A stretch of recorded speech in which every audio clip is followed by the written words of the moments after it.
Hi, welcome back to my channel. My name is Janelle Samora and this is Scent Talk from my closet, the fragrance closet.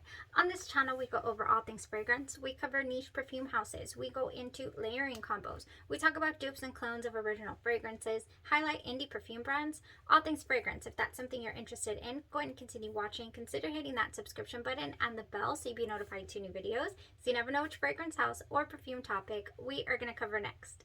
So in today's video we are reviewing a fragrance that really stood out and jumped out at me from the discovery set. So I do have a first impressions video to the discovery set that we're testing and reviewing this week.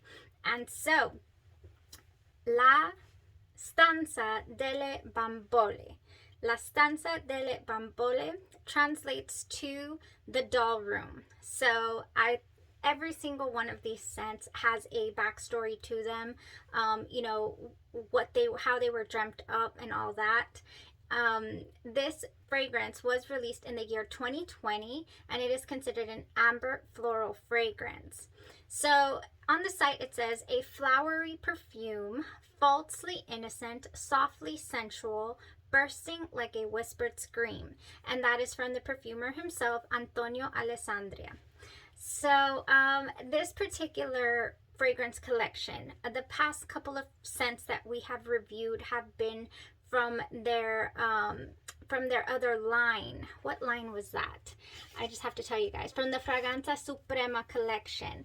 Now this collection is the Paradiso Perduto Collection. There's only 3 scents in this collection, and it says 3 dream worlds where everyday reality merges with the world of fantasy and the unconscious, evoking childhood memories to carry with you forever, preserving the enchanted and visionary spirit of the child in us.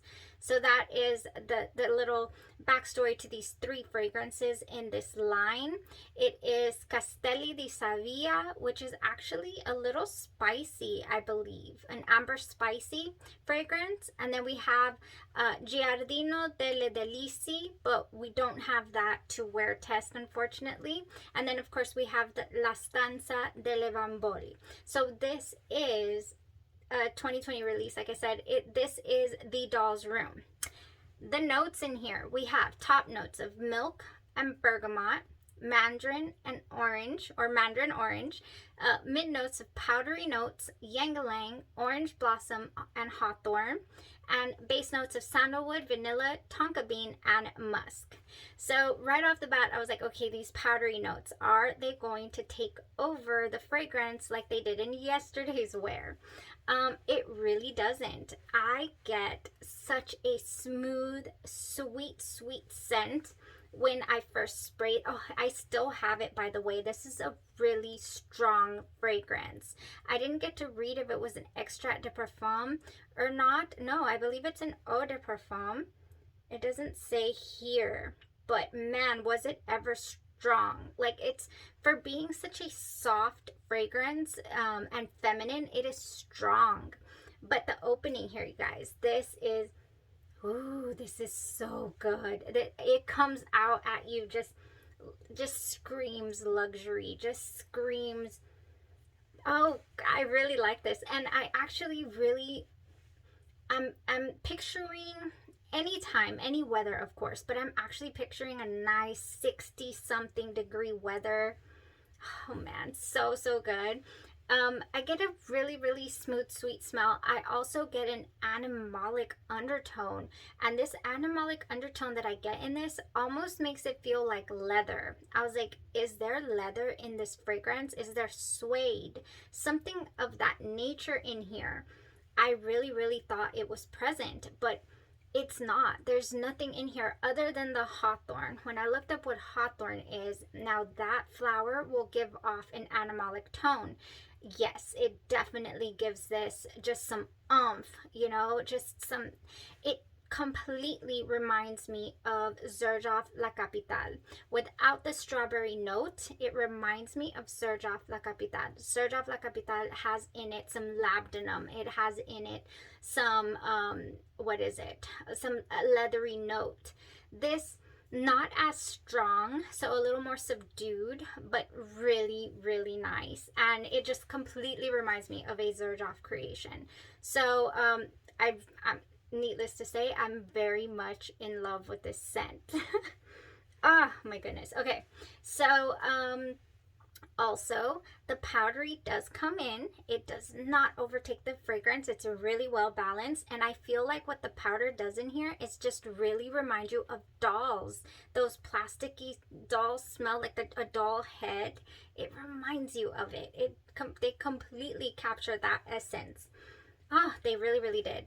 So I did mention that I don't get strawberries per se from this fragrance, but I do get this you know, maybe not strawberry, maybe berry, like just berry, not strawberry, just kind of like a berry tone or a cherry tone to this fragrance.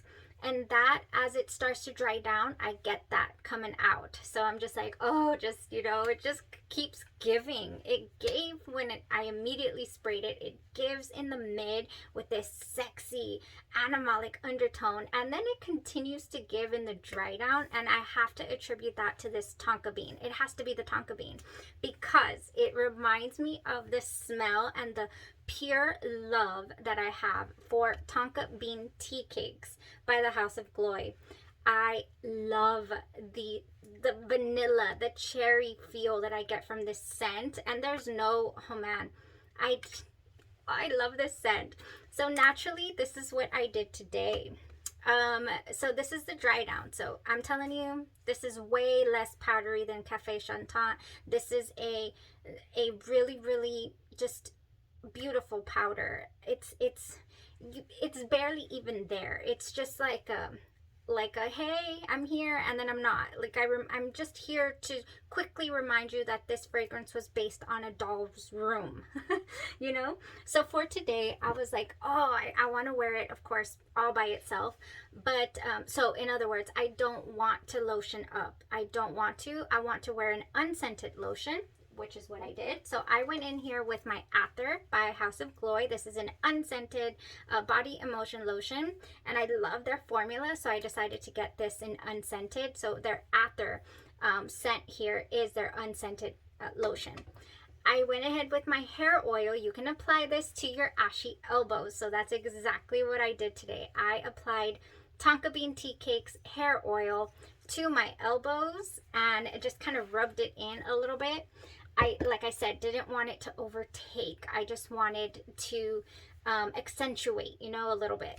And it was perfect, and it lasted all day long. I did do a spray of the tonka bean tea cakes at my heart because I wanted to smell it just in case, you know. I don't know why. I absolutely loved this Bambole right here, this La Stanza delle Bambole. You know, I don't know why that makes me think of a calzone. I was craving a calzone all day. I was like, I want a calzone. Why? Because I'm wearing La Stanza de Bambole, and that's reminding me of a calzone.